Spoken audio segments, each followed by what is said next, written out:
All right.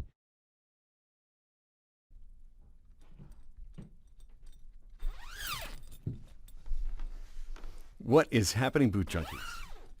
Mike Delgadio here, back with another video on home studio setup for voiceover. And we are not in the typical booth today. We are in a portable vocal booth provided to me on loan by the folks at Vocal Booth to Go. I gotta say, this is a roomy, portable vocal booth. This is the 6-foot by 3-foot model. And I just wanted to give a demonstration. They sent it over to me, asked if I'd like to review it. This is not mine. I don't get to keep it. I have to send it back. I have no financial interest in this. I just wanted to demonstrate it for anybody who might be interested in having a portable vocal booth. When would you use this? The portable vocal booths are really good if you're in a situation where you can't have a permanent vocal booth in your house, in your office, on the road, wherever. The portable vocal booths are ones that you can put up and take down in a matter of a couple of minutes. So a scenario, you're a voice actor, you're working from home, you have to travel to a hotel, you might bring a structure like this. This big one might be a little hard to bring to a hotel, but you certainly could if you were driving.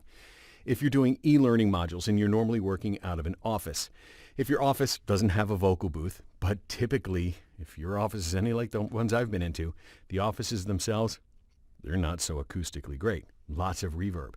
Putting one of these together so you could record your e-learning modules, then tearing it down and sliding it back under a desk or into a closet when you're not using it, that's a perfect scenario like this. If you're an actor who's at home and you're looking to get into voice acting, you don't have necessarily the space. I know a lot of actors in New York and LA, they're space constrained. Having a booth like this gives you plenty of room to work, but it doesn't take up any space when you're not using it. Why don't I give an example of how this works by doing a voiceover of assembling it. So I've gotten to the chance to assemble this a couple of different times, and I'd like to walk you through the assembly. What I have here in front of me, my computer, which is on a music stand. I've got a mic stand, and this is the Rode NT1A large diaphragm condenser microphone that's plugged into this device here, which is the Centrance MicPort Pro portable interface. This is connected to the computer, so I'm recording directly into the computer, all contained within the booth itself. So what I have right below me is the video that I'm going to narrate along to that just sort of walks you through the basics of an installation so you can get a sense of the size of it and what it takes to put it together and put it to use. So you'll hear it in action and see it getting put together. So let's get started. The first thing I needed to do, of course, because I'm space constrained, was make some room in my living room. My living room is pretty modest, about 12 by 15. And this booth comes in essentially two parts. There's a great big duffel bag that holds all the moving blankets. And there's a second bag, weighs about 15, 18 pounds, that contains an aluminum frame. You can see it up here, the aluminum frame that just sort of expands. No tools are required to assemble this booth. You just sort of stretch it out, and you just lift it up. It's not very heavy. You just sort of stretch it out, being careful not to pinch your fingers. And once you get it close to its maximum extent, you just then go around to each corner, and you'll see a little button, and you just raise up the triangular grid up here until it clicks into place, and then you'll know it is all the way extended to its maximum extent. Then each leg has a similar button system that you press the button, and you can extend the leg. This is a place where if you could have somebody help you, it would go together much more rapidly, but it's not heavy. Little awkward the first time you do it, but once you've put this together, those legs, they extend pretty readily. And what I found it was easiest to do is just go sort of corner to corner, back and forth, and raise it up until it was about chest height. So you see I'm just extending each leg, and I have it adjusted, and those pins are adjustable until you're about chest height. Don't extend it all the way up. Once you've got it chest height, then open up the duffel bag with the blankets, with the sound blankets. I think they're the Producer Pro blankets, the sound blankets that come with it. One of them has a window. That one will constitute the door. Now, what I found was the easiest thing to do was to just start with the hook and loop and start about one or two of the crosses in. The hook and loops are measured to fit on each one of those crossings. So you just go all the way around, just opening up the little Velcro, wrapping it around the cross, and Velcroing it together. And the Velcro's good heavy-duty Velcro. But I did find it's better not to start in a corner, but to start about midway on the second crossing. And then you just grab each blanket and attach it to that aluminum frame. Where the walls meet, if it's not a door, there's a heavy-duty Velcro strap or heavy-duty Velcro on each blanket, and they just marry up together, and you just Velcro the walls together. Really straightforward. Again, no tools. These blankets are not immovably heavy. They're heavy enough for acoustic treatment, but they're not super heavy that you can't manage them. It's just a lot easier when it's at chest height than trying to reach up way over your head, because you can see that this booth does get pretty tall. Once you get to the last panel, the two doors, they just zip together. You zip it, and then you grab the top, the roof blanket, and you just sort of flop it over the top, and it's tailored to fit in this area. So you just slide it right down, and it should be tailored to fit. Now, now that it's not extended all the way, now you crawl inside. And I found it easier this way to then raise it up leg by leg. Just push in the little pin on the leg and raise the leg, and just do that one pin at a time for each corner, just raising it a bit at a time. It will go up in like 6 or 7 inch increments as you go through. There's a little place to put your foot on the bottom of the frame so that you can anchor it. And then you just go back and forth from one side to the other, raising it 6 or 8 inches at a time. And it goes up, fits within my ceiling. And then it's fully constructed. They do also provide to you an LED strip light, which you can see above me. That LED strip light is on AC power, so you will plug this in. It's not battery operated or anything like that. And I have it just lying here up in the aluminum grid. It does come with a bracket that you can screw in here to make that light a little bit more of a click-in type scenario. I did not do that. I want to send this back without losing any of those little parts. So I didn't do that. But once you have the light installed and you turn it on, look, it's plenty bright in here, isn't it?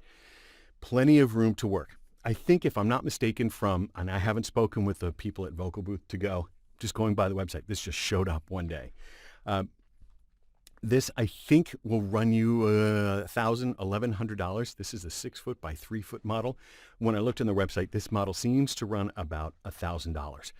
But it is a very heavy duty, well constructed, easy to assemble, portable vocal booth that I think could give you years and years worth of service. And it does not mean you have to build a booth. Now, the big disclaimer about a system like this is these are moving blankets. This is not soundproof. If somebody's on the outside and is talking, that noise is coming right back in. If you've got a loud air conditioner or street noise or a furnace, anything like that, that noise is coming in. It's coming in. Really what this acoustic treatment is for is to make it so that it's not reflective of your voice echoing off the walls and the ceiling and back into the microphone. These blankets will significantly reduce that amount of reverberation so that you get a nice, clean recording. Now, the other thing I will say is this booth did come with a microphone that wasn't this one. I'll switch now to show you the microphone that was provided with the booth.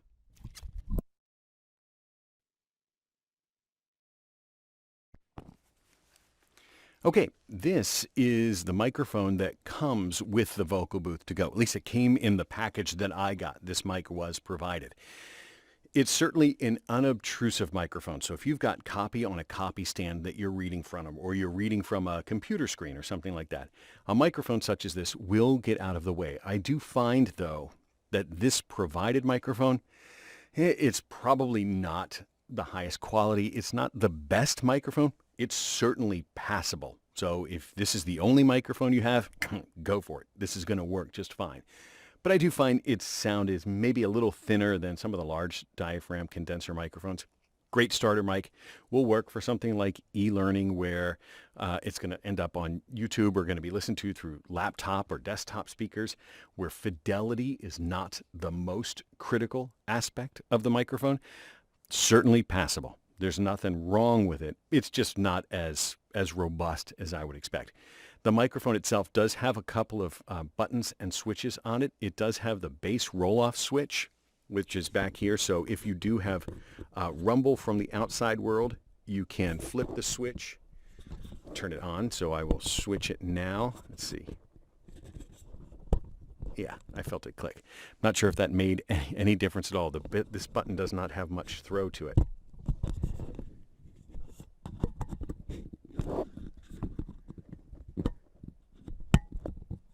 Okay. All right.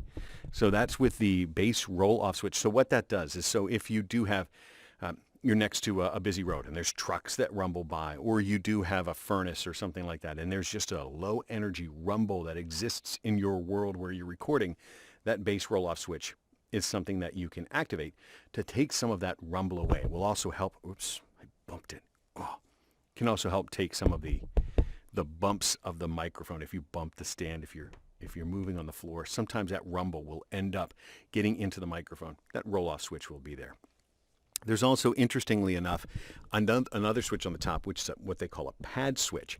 And that switch, when you activate it, it turns down the microphone sensitivity quite a bit.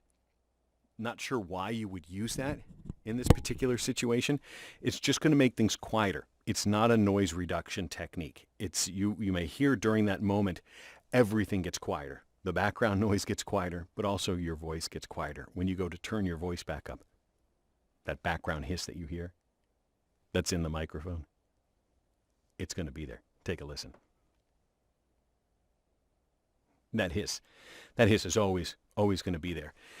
And I think that's part and parcel to the fact that this is very much a budget microphone. There's plenty of other microphones that would work, as you heard with the NT1A, that are going to work great in this booth. Plenty of other shotgun microphones that you could add to this one. I'm not sure who makes this microphone. It's not branded. My guess is it's any number of microphones that just come branded from China. I'm not sure.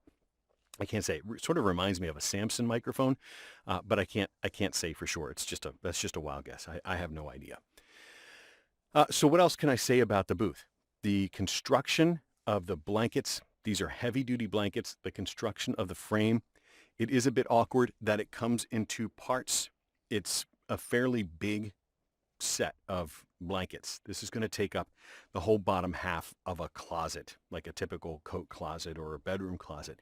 This will take up quite a bit of space. But this microphone, or this booth, having all of this space means that you're not going to feel claustrophobic. It means that it's not going to have heat buildup, so you'll be able to talk for a longer time before it gets hot. And you could even have two people in here. This could be a podcast booth. Two people in here working at the same time, facing each other, two different microphones. You've got space for that. Now, Vocal Booth To Go does have additional models that are available. So they do have a model that's essentially half of this, so it's a 3x3 model. You can get custom printing on the blankets, and the prices range. It looks like they start probably a little bit under $1,000 for the different sizes. I'll have a link to vocalbooth2go.com down below so you can see all the different models. Again, I get nothing from this. I don't get any commissions, kickbacks, or anything. This is going back to Vocal Booth To Go. I just wanted to share it because I know there's a lot of people that are interested in voice work, don't necessarily have the space to build a booth, or don't have the time or wherewithal to be able to build a booth, or they want to be able to just take it down when they're not using it and get their living room back or get their bedroom back because they don't have the space for it. It's perfectly valid. But there are different sizes in different price points. But as far as I can tell, they all look like they're assemblable by one person. So if you're living by yourself in an apartment where you want to just knock this thing up and down when you've got a gig, when you want to record something, you absolutely can do that. What else is there to say about the Vocal Booth To Go? Overall, I was I was very pleasantly surprised with how well this went together. Its sturdiness, it was very straightforward. A couple of things that I wish maybe were a little bit different. I think you can get grommets so that you can use a hook or a carabiner type situation instead of the hook and loop. I'd be afraid in the long run if the hook and loops, with the weight that they're bearing, those hook and loops can wear out. It might take a couple of years, but those could wear out over time. I'd like to see a grommet that holds the blankets up as an option. I know that you can get custom grommets put into them, but it's an add-on for it.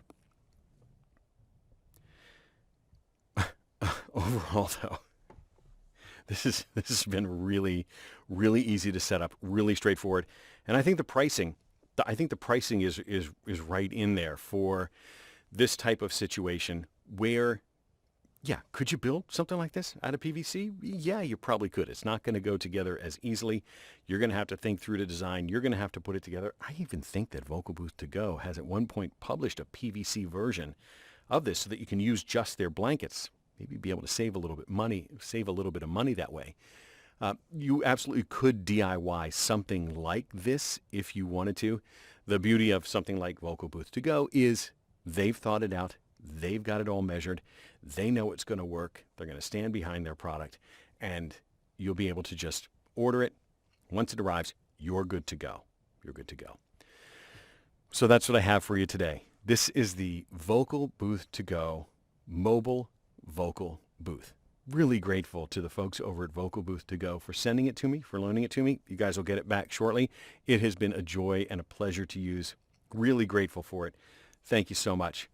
Now, I hope that helped. I hope that helps you decide if a portable vocal booth is right for you. That's all I have for you today. Now, go get yourself a microphone. Get yourself in a booth. Maybe one made out of portable moving blankets, aluminum. Maybe this one. Maybe. But get yourself a microphone. Get yourself in a booth. Record something amazing. Thanks. We'll talk to you next time.